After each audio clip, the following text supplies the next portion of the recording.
Exactly. So speaking of Danforth, RIP to the people that lost, the two girls that lost their lives.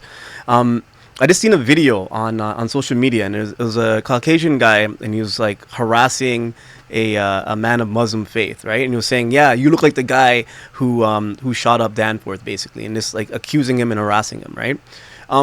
What are your thoughts on the current like racial landscape of Toronto and Canada in general? Because like when I think about Canada, I don't think of racism is not at the forefront of my mind, right? But when I see videos like this, and there's been other videos that have emerged as well, of people being racist to other people, what are your thoughts on just like the racial climate in the city and Canada in general? I think, unfortunately, it's influenced by others, right? Canada has a history of racism. Most of it sublime, most of it underneath the covers, as you would say.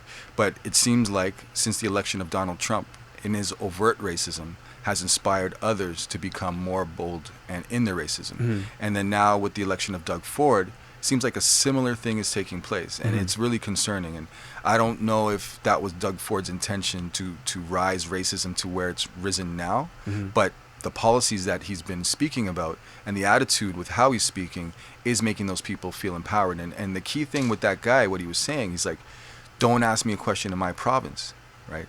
And he's specifically referring to the fact that this province now has a new government and a new leader with a new type of mentality. And he's basically saying, I'm protected by that. Yeah. You can't do that in my province. Don't ask me.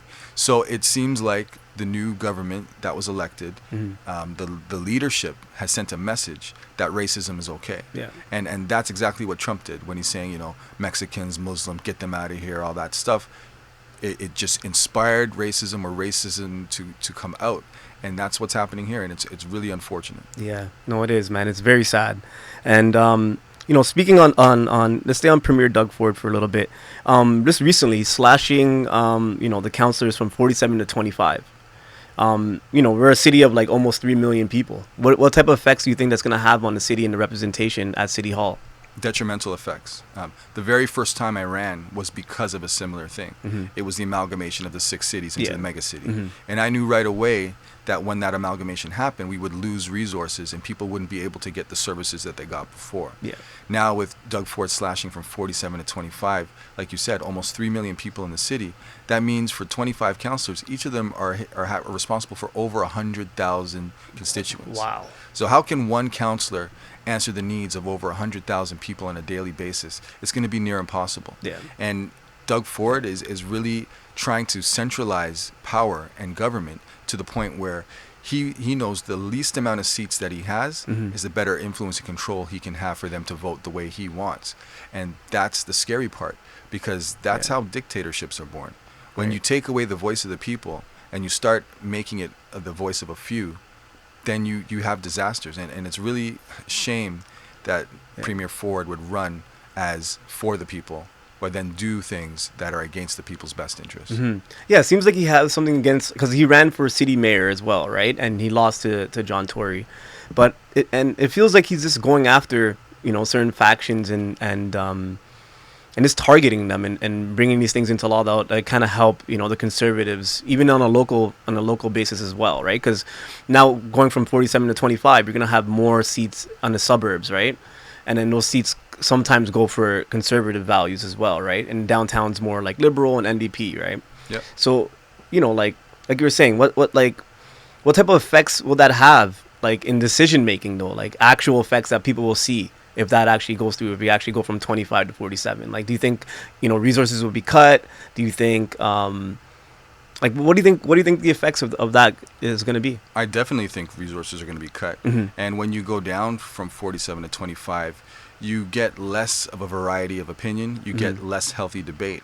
And his whole reasoning was, nothing gets done in city council with 47 councillors bickering back and forth. Yeah. But 25 is still a lot, and people are still going to bicker back and forth. 100%. I've sat on boards where there's 6 people in a room and they can't agree. Yeah. Right. So it's not the amount of people; it's more the the culture of the council. If Ford wanted to do something, he can talk to Mayor Tory and say, let's make city council work more cohesively. Let's find ways to make sure people can have consensus or get along, or at least have healthy debates instead of destructive debates or divisive debates. Yeah. And it's really a powers game. It's a numbers game and a power game. And the thing with voting is people who tend to lean right, tend to lean conservative, they are convicted in voting. They will go out and vote every time. They will 100%. support their leaders. People who lean to the left, who are more liberal, who are open-minded, who have more interest in social issues, tend to have more faith in others and say, well, you know, I'm busy, like, you know, people will vote and nothing bad's going to happen. Yeah. But they're just not as convicted as the right-leaning voters to vote, and the left really needs to step up. Like, I don't consider myself left or right. I consider myself a human, and I think a good idea is a good idea, no matter if it comes from a conservative, liberal, NDP, or a Green Party member. Good ideas are good ideas. But the problem is, it seems like those who have an agenda are very inspired and driven to vote. And I think that's what happens when you reduce council now to 25.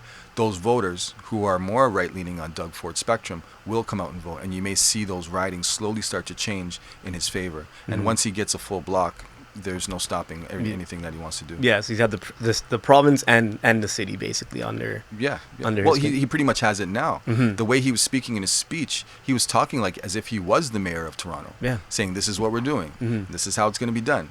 You know, respectfully, as a premier, he should really have spoken to council and said, this is what I'd like to do, and not do it in the middle of an election cycle. Yeah. It's unheard of to change the rules mid-stride, and it's a very poor taste, and it just really shows what type of leader this province has elected.